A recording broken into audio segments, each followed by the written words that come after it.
Alright, ngikubingelele ke mthando wezemidlalo ngalesikhathi ngibingelele kuphi nakuphi la ubukele khona ke mawuthi ke usuku lakho lokuqala ukuyona ke le channel awenze kanje awulike ivideo ebese ke uyasubscribe kuyona ke i-channel ungaphinde ke uciphe notification bell ukuze uthole ama notification uma kukhona ke ivideo esifakayo. Sikubhekela ke nje ama transfer rumors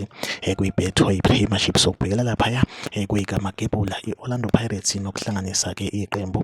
layo ke Kaizer Chiefs udaba oluvelayo ekuthiwa ke i-agent yomdlali waseswini we-Kaizer Chiefs lapha ke uThabo ucele agent yakhe lapha ke uGary Khasisa ekuthiwa ke usem-offerishe lapha ke kwi-Orlando Pirates ke insukwini umqeqeshi omusha we-Kaizer Chiefs uFernando da Cruz ukubeka kwacaca ukuthi ke lo mdlali akekho kuma plans akhe, so i-agent yakhe ekubekwa ukuthi ke isim-offerishe lapha ke kwi-Orlando Pirates. So khumbula ukuthi ke lo mdlali before ajoin i-Kaizer Chiefs wayekade ke ifunwa yiwomabili lamaqembu i-Kaizer Chiefs ne-Orlando Pirates, so i-agent yakhe iyacabanga ukuthi ke mhlambe i-Orlando Pirates isa interested kuyena ke lapha ke uThabo ecele sesikulindele ukuthi ke Orlando Pirates ngabe ke lo mdlali kuyamdinga yini bese ke iyamsayinisa lapha ke uThabo wakacele. Yona update engiphethe ke njengamanje, like ivideo, subscribe kuyona ke i-channel. Mina nawe asihlangabezana kwivideo elandelayo, nisale kahle.